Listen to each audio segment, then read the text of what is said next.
Welcome to the gluten-free recipes. Today we are going to cook some sweet cheese pies. Mix in a bowl 150 grams of sweet cheese, 1 teaspoon of salt, 6 tablespoons of oil and 6 tablespoons of milk.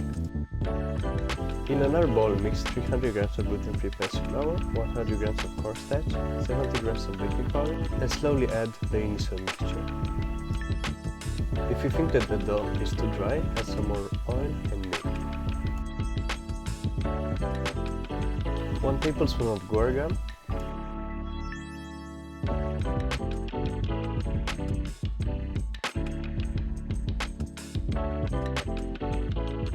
this is definitely the best gluten-free dough that I ever made.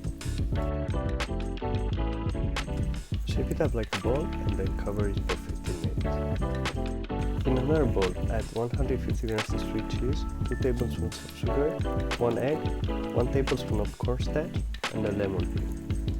Press the dough with a rolling pin as thinly as possible. Shape up a B-square and then cut it into 4.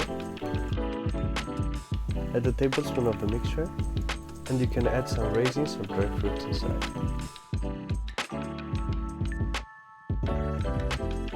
Press the edges down with a knife, brush the pies with the yolk and then bake them for 15 minutes at 180 Celsius degrees. Enjoy!